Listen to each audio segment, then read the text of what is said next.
शेंदुर्णी इथं श्रीरामनवमी निमित्त विश्व हिंदू परिषद व बजरंग दलाचे भव्य शौर्य पथ संचलन उत्साहात संपन्न।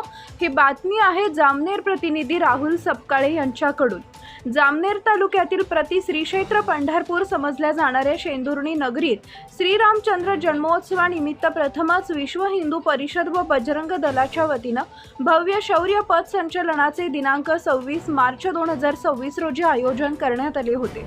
यावेळी या पथ संचलनात 200 गणवेशधारी स्वयंसेवक तसेच मंगल वेशातील 155 पेक्षा अधिक बजरंगी सामील होते। श्रीराम जय जय राम, भारत माता की जय, वंदे मातरम अशा अनेक घोषणा तसेच देशभक्तीपर गीतांच्या तालावर संपूर्ण शेंदुर्णी नगरीत पथ संचलन उत्साहात पार पडले। तसेच पथ संचलन प्रकट कार्यक्रम हा नगरपंचायत मैदानावर पार पडला। यावेळी मंचावर कार्यक्रमाचे प्रमुख वक्ते सिद्धेश्वर बिराजदार, प्रांत धर्म जागरण प्रमुख तसेच विश्व हिंदू परिषद जिल्हा सहमंत्री भिका इंदरकर व वरुण इंगळे हे उपस्थित होते। नाशिक विभागामध्ये Subscribe now मोठ्या प्रमाणावर and press the bell icon.